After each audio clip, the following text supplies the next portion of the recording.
Hi friends. आज के इस वीडियो में हम बात करेंगे मैक्समॉल के MPPG प्लस के बारे में। MPPG प्लस जो प्रोडक्ट है, मैक्सिमम पावर पॉइंट जनरेटर, जो है इनका प्लस वाला, जिसमें सोलर के साथ में ग्रिड का सपोर्ट है, लेकिन बैटरी का सपोर्ट इनमें नहीं है। MPPG में भी नहीं था उनके, और MPPG प्लस में भी नहीं है बैटरी का सपोर्ट। तो आज MPPG प्लस के बारे में बात करेंगे, और MPPG के बारे में हमने पहले वीडियो बना दिया था डिटेल के अंदर, तो आप उसका वीडियो का लिंक आपको मैं डिस्क्रिप्शन में डाल दूंगा, आप वहाँ से देख सकते हैं। MPPG प्लस में इनके पास दो मॉडल अवेलेबल आप देख सकते हैं स्क्रीन पर। स्क्रीन में देखिए आप, MPPG के प्लस के अंदर इनके पास दो मॉडल अवेलेबल है। एक MPPG प्लस 4003 है और एक MPPG प्लस 4006 है। तो 4006 उसकी कॉस्ट कंपनी ने 32,426 रुपये रखी है, और जो 4003 मॉडल है वो उसकी कॉस्ट वो 24,721 रुपये रखी है। अब जो MPPG प्लस 4006 है उसके अंदर आपको 6 किलोवाट का लोड में कैरी करने के लिए ऑप्शन मिलता है, और 9,000 वाट का आप उसके ऊपर सोलर पैनल लगा सकते हैं। उसके अलावा जो 4003 मॉडल है इनका प्लस में, MPPG प्लस में, उसके अंदर आप देख सकते हैं कि 3,000 वाट का तो ये लोड कैरी कर सकता है, ये वाला। और इसके ऊपर आप 4500 वाट के मैक्सिमम सोलर पैनल लगा सकते हैं। और इनकी जो VOC रेंज दी गई है वो 300 वोल्ट से लेकर 400 वोल्ट की दी गई है।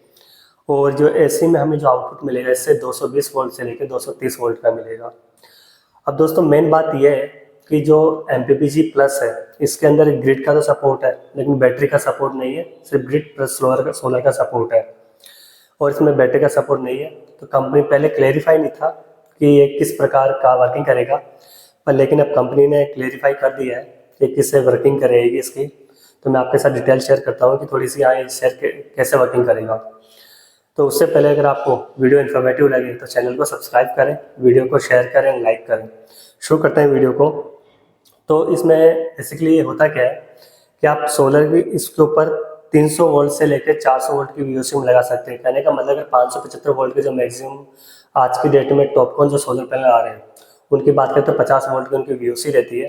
तो ऐसे 8 पैनल सीरीज कर आप इसके ऊपर लगा सकते हैं, और इतने ही पैनल लगाना है आपको अगर इस प्रोडक्ट को आप यूज करते हैं। तो उससे क्या होगा कि इसको 400 VOC मिलेगी, 50 वोल्ट VOC देता है एक पैनल। तो जब लोड पड़ेगा तो वो VOC 320 या 330 के आसपास हो जाएगी। जब इसके अंदर 320 या 330 की VOC रहेगी, उस समय पर ये आपको AC की जो आउटपुट वोल्टेज आपका लोड चलाने के लिए ये 220 प्रोवाइड करवाएगा, या 215 से 220 के बीच में प्रोवाइड करवाएगा एज ए कंपनी रूल। उसके बाद में अगर कोई भी इसे 2 किलोवाट सिस्टम के साथ यूज लेने की सोच रहा है तो बिल्कुल भी ना खरीदे, क्योंकि वर्किंग में नहीं रहेगा और किसी काम का ही नहीं रहेगा प्रोडक्ट आपका। क्योंकि 2 किलोवाट का अगर हम लगाए मोटा मोटी भी तो 575 वाट के जैसे टॉपकॉन सोलर पैनल की लगा लें, तो 4 पैनलों की अगर हम सीरीज करेंगे तो उनकी जो VOC बनती है वो 180 वोल्ट यानी 180 वोल्ट की बनती है। और इसको अगर आप 180 वोल्ट दोगे तो आपको AC जो आउटपुट मिलेगा करंट लोड चलाने के लिए इससे, वो सिर्फ आपको 160 वोल्ट या 170 वोल्ट के करीब ही मिल पाएगा, जिससे आपसे आपके अप्लाइसेंस अच्छे से रन नहीं कर सकते इलेक्ट्रिक। क्योंकि हमारे जो इलेक्ट्रिक अप्लाइसेंस होते हैं उनको चलने के लिए मिनिमम 220 वोल्ट या फिर 200 वोल्ट से तो ऊपर ही रहना चाहिए, तब जाके वो स्मूथली रन कर पाते हैं। तो आपको ये क्लियरफाई हो गया कि आपको कम से कम इसके ऊपर आपको 4 किलोवाट का पैनल लगाना ही पड़ेगा, चाहे 4 किलोवाट से ऊपर का पैनल लगाना पड़ेगा, मतलब 8 पैनल की सीरीज करके देंगे तभी आप इससे लोड चला सकते हैं। अब इस बात पर बात करते हैं कि अगर इसमें ग्रिड अवेलेबल है और दिन के सोलर भी लगा हुआ है प्लस आपने इसमें ग्रिड भी दे रखी है, तो क्या ग्रिड को मिक्सिंग करेगा? तो इस चीज़ के बारे में बताता हूँ मैं आपको डिटेल में। तो क्या होगा कि जैसे कि आपने सोलर भी लगा रखा है इसके ऊपर पूरा 4500 वाट, 3 किलो वाट वाले की मैं बात कर रहा हूँ, एग्जाम्पल हम ले लेते हैं। आपने सोलर लगा रखा है पूरा 4500 वाट का, VOC पूरी दे रखी है इसको। उसके बाद में आपने इसको ग्रिड इनपुट भी दे रखा है, लेकिन दिन के समय में अगर बादल आ गए, जैसे कि 2 मिनट के लिए बादल छा गए, और उस समय आपके सोलर की एनर्जी जो सोलर जो एनर्जी बना रहा है वो आपकी एनर्जी 1000 वाट की ही बन पा रही है, और आपका जो लोड इस पर चला हुआ था दिन में वो चला हुआ था 2000 वाट का। तो इस कंडीशन में ये क्या करेगा MPPG प्लस है, ये सोलर को ऑफ कर देगा और सारा लोड आपका ग्रिड पर शिफ्ट कर देगा। कहने का मतलब है मिक्सिंग नहीं करेगा, ऐसा नहीं करेगा कि 1000 वाट आपकी सोलर से आ रही है और 1000 वाट एक ग्रिड से ले ले। ऐसा नहीं करेगा, ये सोलर को पूरी तरह कट कर देगा और पूरा लोड आपका ग्रिड पर शिफ्ट कर देगा। यानी कि उस टाइम पे सोलर पूरा ऑफ हो जाएगा, आपका सारा लोड ग्रिड से चलने लगेगा। फिर जैसे ही धूप अच्छी मिलती है, जैसे ही आपका 2000 वाट का लोड चल रहा है और 2000 वाट का इसका जनरेशन सोलर का ऐसे मिलता है बैक से, तो वापस से आपका पूरा लोड ये सोलर पर शिफ्ट कर देगा। अब इस शिफ्टिंग में कुछ मिली सेकेंड्स का टाइम भी लगता है, जिसमें आपके इक्विपमेंट कुछ सेंसिटिव अगर आपने आइटम चला रखे हैं तो वो बंद चालू हो सकते हैं और ख़राब हो सकते हैं। और बाकी जो इक्विपमेंट रहते हैं हमारे नॉर्मल इक्विपमेंट, वो भी अगर बार बार वोल्टेज कम बिजली जाएगी आएगी तो प्रॉब्लम्स में आ सकते हैं। तो इस प्रकार इसका वर्किंग मैकेनिज्म है।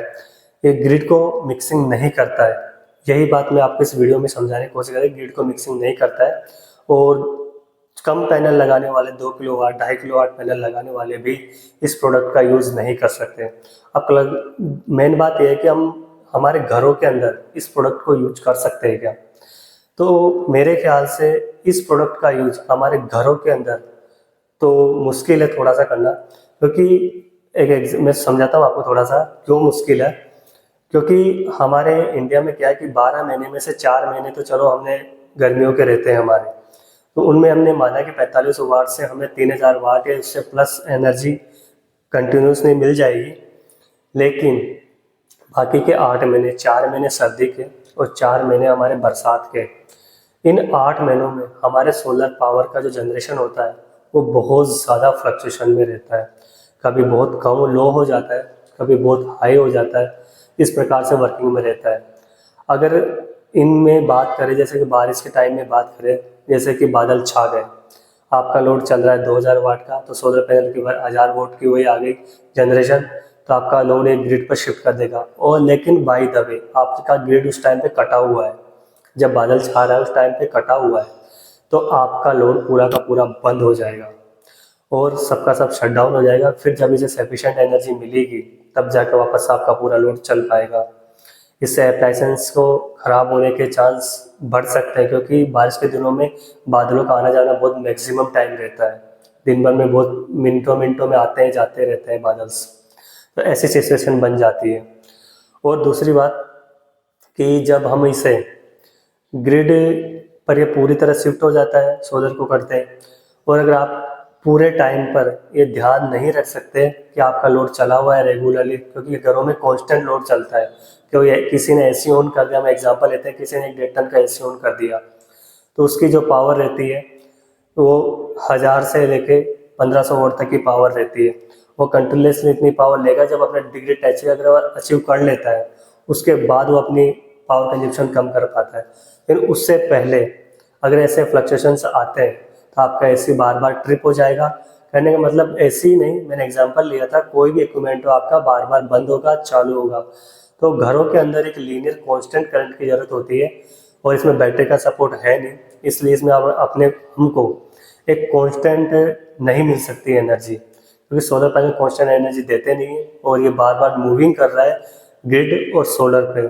अगर ये मिक्सिंग करता तो दिन के समय में इसे चलाने में बिल्कुल भी कोई भी प्रॉब्लम नहीं होती। सिर्फ प्रॉब्लम इतनी सी देर आती है कि हमारा ग्रिड कटा हुआ है उस टाइम पर, तो वो एडजस्टेबल हो जाता है, कोई दिक्कत नहीं, कभी कभी ऐसा होता है। लेकिन अगर मिक्सिंग भी नहीं कर रहा है, ये पूरी तरह या तो सोलर पे चलता है या ग्रिड पे चलता है। ऐसा कंपनी के द्वारा बिल्कुल क्लेरिफाई यही चीज़ की गई थी, और इसीलिए मैं रुका हुआ भी था कि आप वीडियो इस पर बनाए इतनी बड़ी डिटेल में। तो जैसे ही क्लेरिफाई हुआ तो हमने आपके साथ इन्फॉर्मेशन शेयर करने का सोचा। और अगर आपको इन्फॉर्मेशन इन्फॉर्मेटिव लगी हो तो चैनल को सब्सक्राइब करें, वीडियो को लाइक करें एंड शेयर करें, और हमारे वीडियो एंड तक देखने के लिए आपका बहुत बहुत शुक्रिया।